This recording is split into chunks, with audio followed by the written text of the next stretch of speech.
All right, Oval fans. Now, well, this hiatus, first off, is not going to be as long as expected. Apparently, the show is going to be back on October 12th, so we have less than a month for the show to come back. I will be doing a video on the little teaser we got at the end of this episode, talking about it, because there were only like maybe 3 or 4 blink and you miss it moments from that preview actually showing us season 3 content. But I'm not going to lie, I still feel like episode 20 should have been the finale. But I actually rewatched Powerful Hands. I was tweeting last night, but I wasn't tweeting as much as I usually do, mainly because I was just in awe of so many moments. And sorry I didn't go live, but I was just tired. But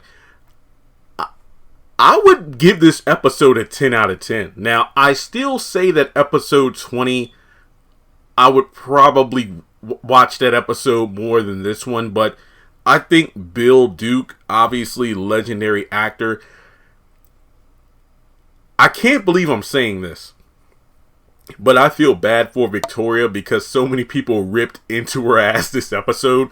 Priscilla, her father, Lily did it in kindness. I mean, it was basically her being told what she didn't want to hear, but I feel like I would have to, I feel like I need to do a separate video on Bill Duke's, or excuse me, Curtis's speech alone, simply due to the fact that I feel like he is narrating or giving us, and I mean the fans, not just Hunter and Victoria, a preview of what's to come in the upcoming seasons. And there was so much to dissect from those 2 to 3 minutes alone, because he just told, I feel like this episode had a lot of characters saying what we've all been saying or thinking for a while. But yeah, I would give this episode a 10 out of 10. Even the Sharon and Kareem scene couldn't bring this episode down for me. That's not to say I wouldn't have been better off without Sharon and Kareem and Barry, but I think that what really helped is that we didn't spend as much time on them as we could have, as we usually do, and I think it helped the episode's pacing as a result. Yes, there were some characters who made some questionable decisions that I feel were made only for the sake of setting up next season, but either way, whew, it's about to get real. So, without further ado, please take a moment to hit the thumbs up button to show you like this video. Go ahead and hit subscribe. Follow me on social media. Links are in the description. And yes, the number is decreasing more and more when I look at my analytics. So hit that bell notification icon and select all. That way you're notified whenever I post content on the channel. That's very important because I'm going to start uploading all the Queen's Men content very soon. Meaning that it's going to be this week. I wanted to wait for the Oval finale to air first, to get that out of the way. So here we go. This first scene here, my goodness. There are just so many standout scenes. All right. So remember, this is season 2, episode 22, Powerful Hands.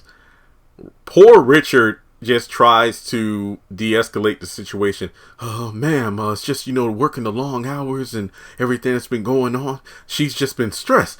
Basically, he's trying to talk Victoria out of reprimanding Priscilla, but Priscilla stands her ground. Basically, Victoria's like, oh, no, let her speak.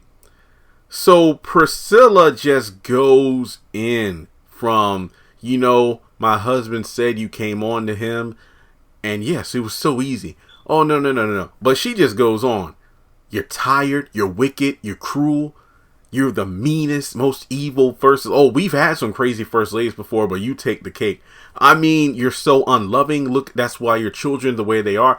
She literally, sure, she said that, hey, go ahead, fire me if you want to, and I'll write a book that'll bring this entire administration down to its knees just as easily as you did to my husband. But no.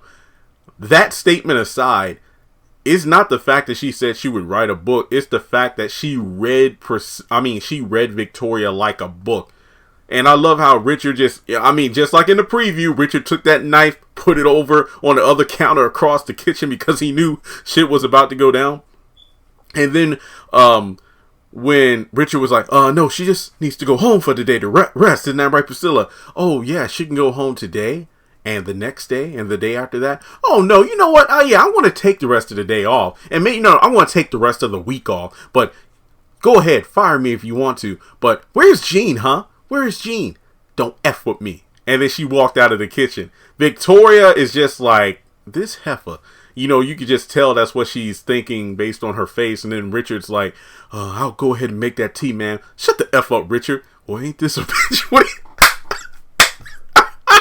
Oh, yeah, if I'm not mistaken, before she left, Priscilla was like, Richard's going to be the one to make... Yeah, I'm going to go home. Richard's going to be the one to make the tea. That way you know it's not poison. So, yeah, Richard. Well, to be fair, Nancy told your ass not to go back to work so quick, but you wanted to go back to work in order to not, you know, in order to spite her and get away from her. But this was a great opening. And this just goes to show you that between Tyler Perry's writing, as well as the actors doing their thing, some of this may have been ad-libs for all we know. But I just think it shows that even without the use of guns, cat fights, throwing stuff, you can have characters present epic scenes to fans based on dialogue, body language, and of course, like I said before, saying what the audience has been feeling and wanting to happen for a while. So we know Priscilla, well, hopefully now Victoria knows Priscilla ain't the one. So let's move on to the next scene. And this was a bit more calm because I love the fact that Lily checks Victoria, you know, simply put, she looks over some of the dresses and actually compliments her, saying that, oh, I like this one. Yeah, I thought you might. I have a messenger carrier coming very soon with some samples, and that's the one you could wear.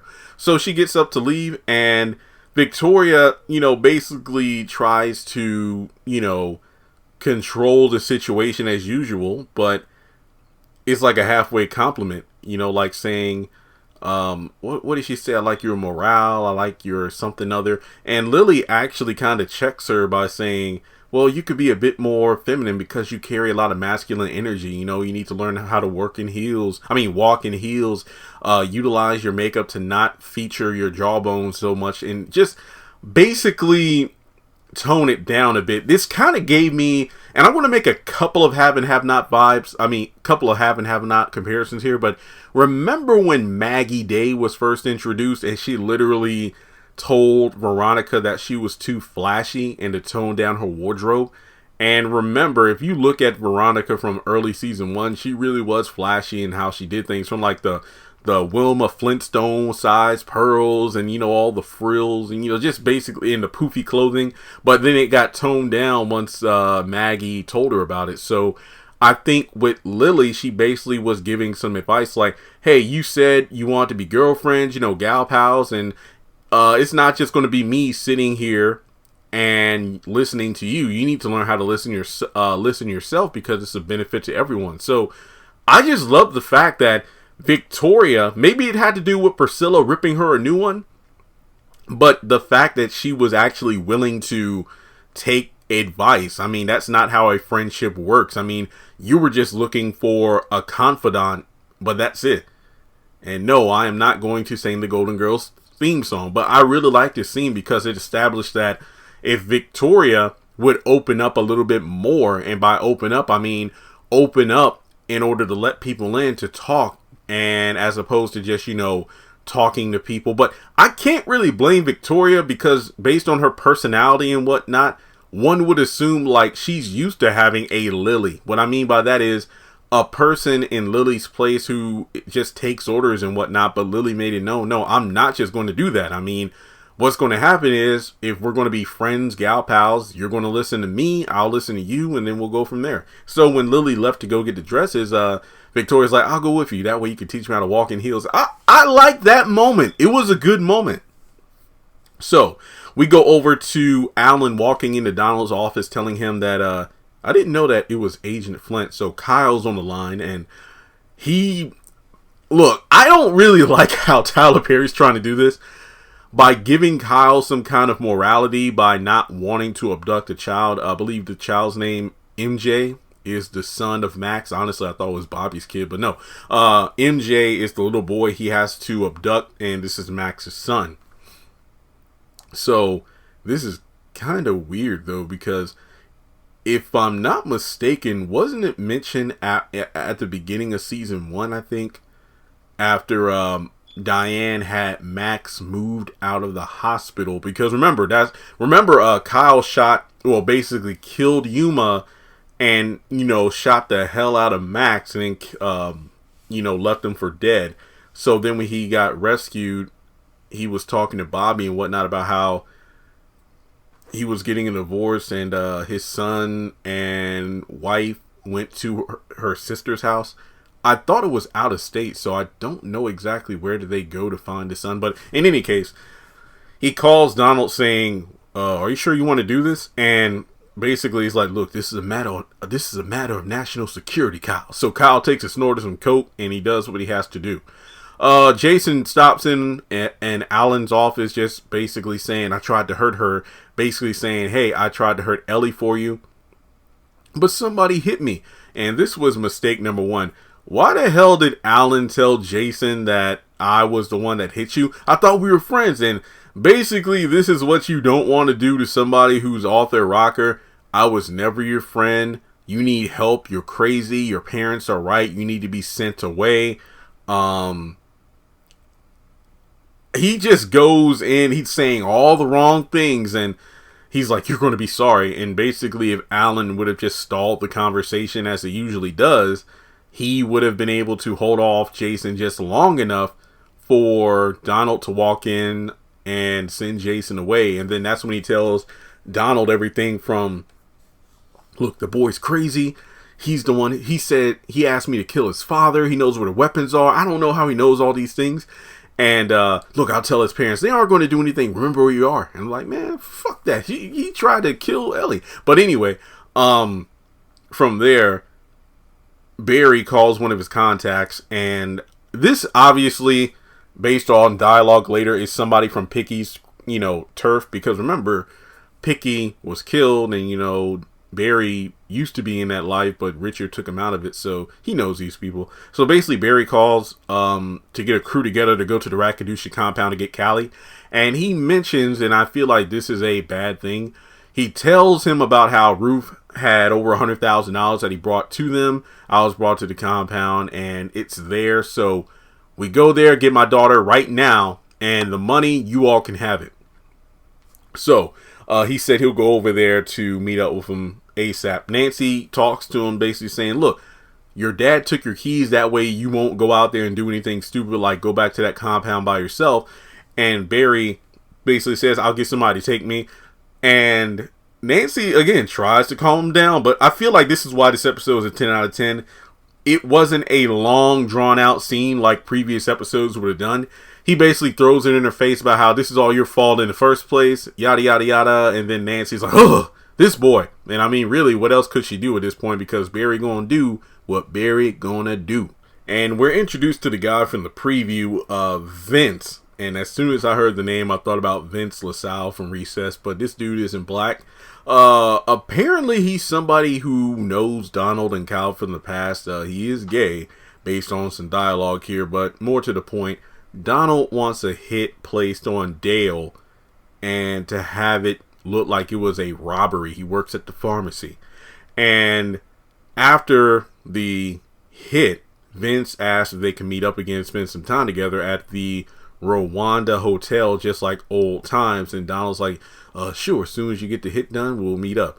So he also mentions how Kyle doesn't like him because he's jealous, which is kind of odd because here we have Donald jealous of Dale, and now he's about to have him killed. So let me just say up front, I don't dislike Dale. I mean, I mentioned this in my Ruthless videos. And,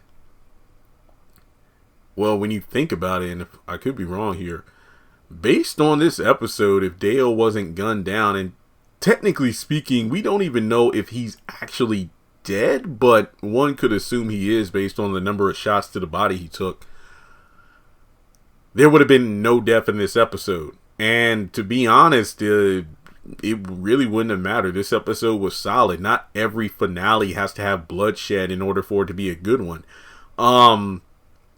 Dale's role in the show, his main thing, in my opinion, was coming over from the Ruthless series, which has not yet happened in the actual Ruthless series yet.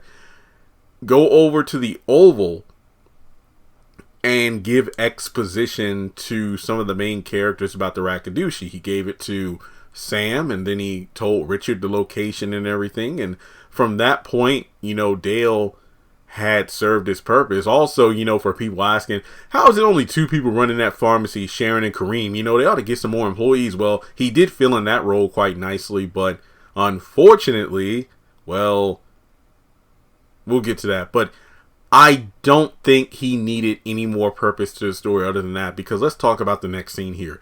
Sharon and Kareem, yeah, I saw on Twitter some people thinking, okay, this is ridiculous because, first of all, Kareem's like, hey, I have your favorite ice cream. So nobody keeps their bowls in the bottom drawer. And I'm like, that's a fact. I mean, even in the apartments I had, neither me or my roommate had bowls in the bottom shelf. And then I don't have a fancy refrigerator like that. I'm more of a freezer on the top, regular fridge at the bottom part. And I guess some fridges have freezers on the bottom, because it was like a 2-door and then the bottom part was the freezer because Kareem took the ice cream out. There was clearly no ice cream in those containers, because at the end where it's like, you still want some ice cream? Yeah. And we see him scoop it up. There was nothing in there. There was clearly nothing in those cartons. But in any case, the conversation here, it wasn't a bad one. Yes. Just like a lot of fans, I don't give a damn about Sharon's wishy-washiness about, I'm still in love with Barry. But I do like what she said in regards to how I remember all of the triggers that your ex left on you. Like, what was it like from Pepper Steak or whatever? Basically, all the things that I listened to you. It kind of reminded me of the Lily and Victoria conversation about the importance of listening, not just talking, and shutting people up so you can talk. I learned about all the things your ex did that make you upset, and I know not to do them. You need to do the same for me when it comes to Barry. And that's a very good point, because if you let things fester, they'll eventually come out in the form of a huge argument that shuts everything down. So she calls off the engagement because you're not ready, I'm not ready. And she said she's not going back to Barry, but she is still in love with Barry, and he just has to accept that because it's going to take some time. I'm surprised she didn't just say, I'm going to go stay with my sister, because I'm not saying I feel bad for Kareem, but why would I want somebody living with me who clearly made it, she clearly stated, I'm still in love with Barry. I'm not ready for an engagement, because I'm thinking if she would have just said, I'm leaving to go stay with my sister, then it would have been super awkward, because remember, she was the one that made it where you need to let Dale stay with us. And it's like, what? So imagine if they had this falling out. She's like, I'm going to leave to stay with my sister. And then it's just Dale and Kareem staying at his apartment. You see what I mean? It's like Sharon just goes into people's places and tears up a home and then leaves. So, yeah, she would have got the boot. Well, then again, it looks like the sex is good. So, whatever floats your boat, Kareem. All right, so then we go over to Donald and Hunter. They have a brief chat in the Oval about, going to meet the father-in-law. Hunter, where's the battle axe? So Lily and Victoria come in, and they all go to the motorcade. And, Victoria, I mean, she was a bit disappointed and sad. I wanted you to go with me. Oh, no, man. In reference to Sam, it's like you're going with the president's, basically the president's fleet of agents, and she'll be fine. So she gets into the car, and they drive off. So Barry meets with the crew, and he sees how loaded they are, the number of vehicles, the number of guys, and he's like, are you sure the money's there? Yeah, I'm sure. And you could have it. I gave it to him. And he's like, yeah, we're going to do this for your daughter and Picky. I don't think the money's there. Here's the thing.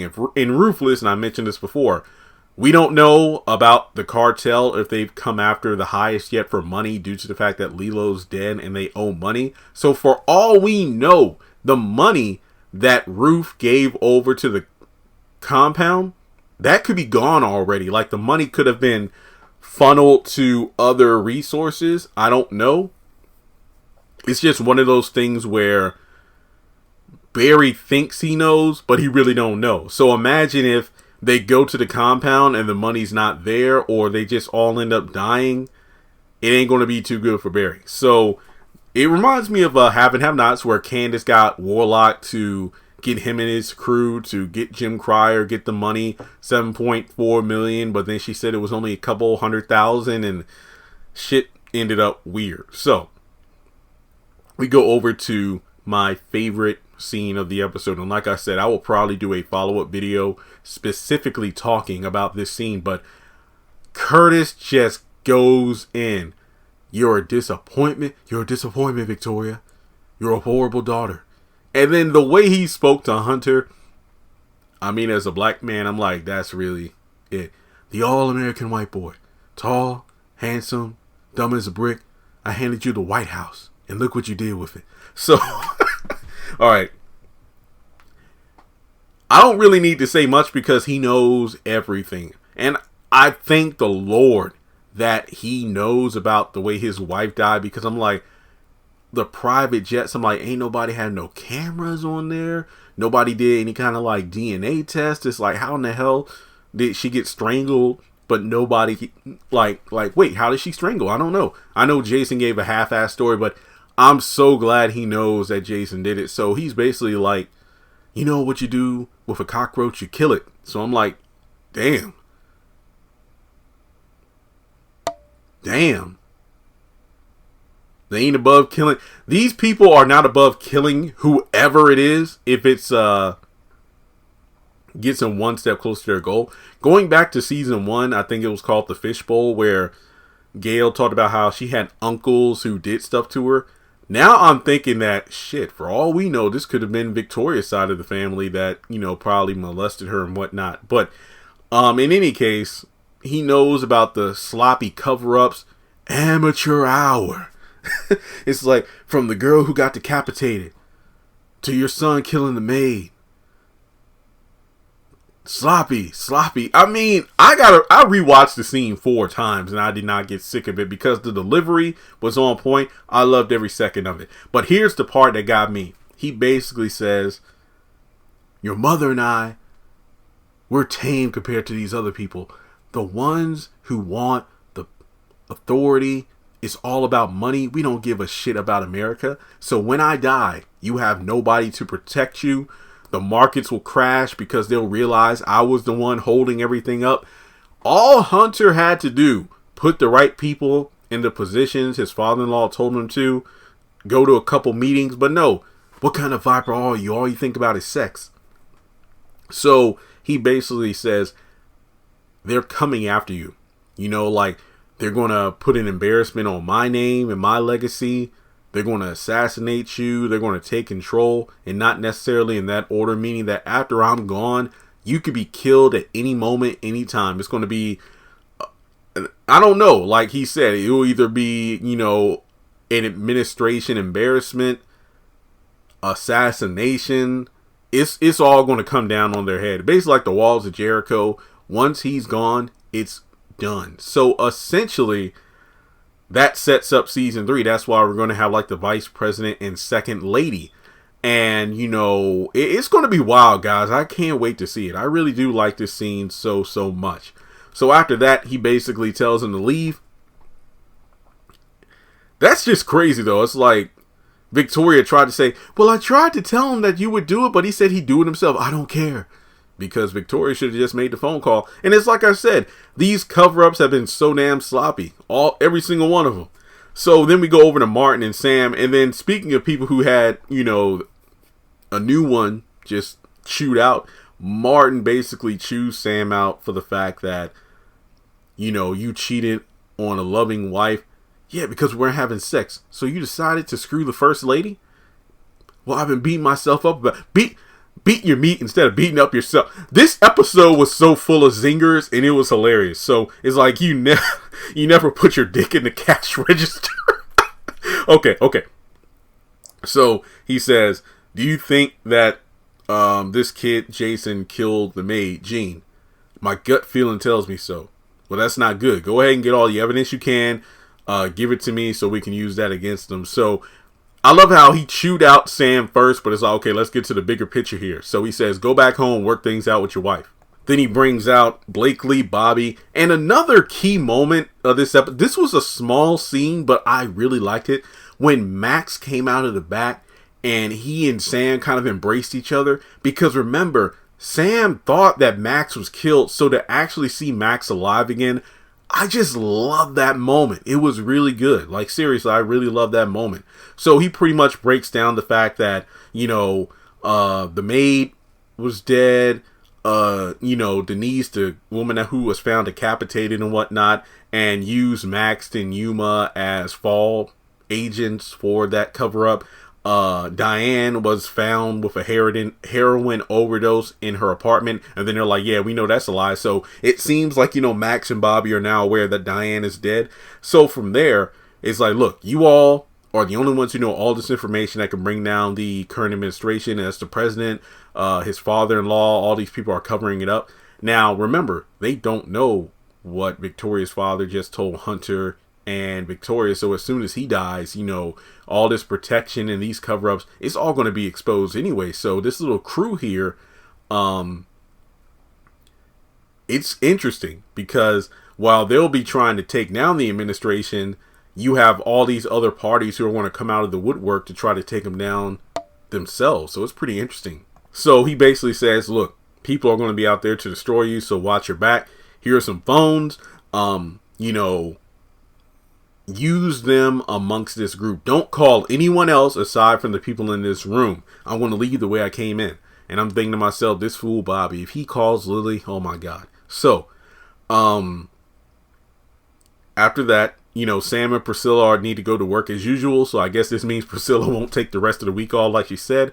And we go over to the motorcade. They're coming back from meeting with the father. And Victoria asks Hunter if he's scared. And he's semi-unbothered. He's like thinking about what was told to him. But he's like, well, pride come up before the fall. And where your father's going, pride won't matter. But yeah, it was a great speech. But Victoria calls him out on it. It's the fact that they'll have no more protection.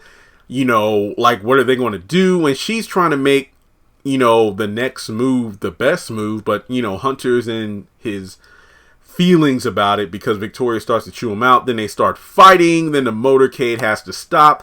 Donald needs to get out of his vehicle to go into the president's ride and splits them up like children. Ma'am, come sit on this side with me. And then a phone call comes out of nowhere on this private line. And Curtis is like, you never learn, do you, sir? Presidential motorcade in the middle of DC. You never learn. And then he hangs up. So it's like, yeah, how does he know? And I'm like, look, I don't really care how he knows. I don't want Curtis to die because I love these little interactions. These are amazing. So after that, Hunter tells Donald and Victoria what happened. And Victoria's like, Donald, does your wife know how to make suits for funerals? Don't you dare try me. So I don't know if that's like her saying that I'll kill the president myself, or basically saying like, yeah, we're about to die, so whatever. And from there, we go over to the pharmacy. Frida, remember, this is the maid from the White House and the one that had been flirting with Richard for years and the one that Richard was trying to get with to spite Nancy. So Frida is ripping a new one. Everybody's getting ripped a new one this episode. So Dale is getting chewed out because apparently he got her order wrong or something, because he's only been working there for like 1 day, right? 1 or 2 days. And where's Kareem? Are you the only one here? Yes, ma'am. Wow. What do you mean? Look, not only are you new, but they left you alone, a white boy in this neighborhood. You're going to get yourself killed. And then she leaves because she's pissed off and, holds the door for Vince as he comes in. And he's like, hey, can I get some condoms? And when he pulls him out, he tries to like, wow, you're cute. So he basically tries to flirt with Dale. And basically from there, wow, I can see why he's jealous. Wait, excuse me? Do you want to hang out or something after, later tonight? Wow, okay.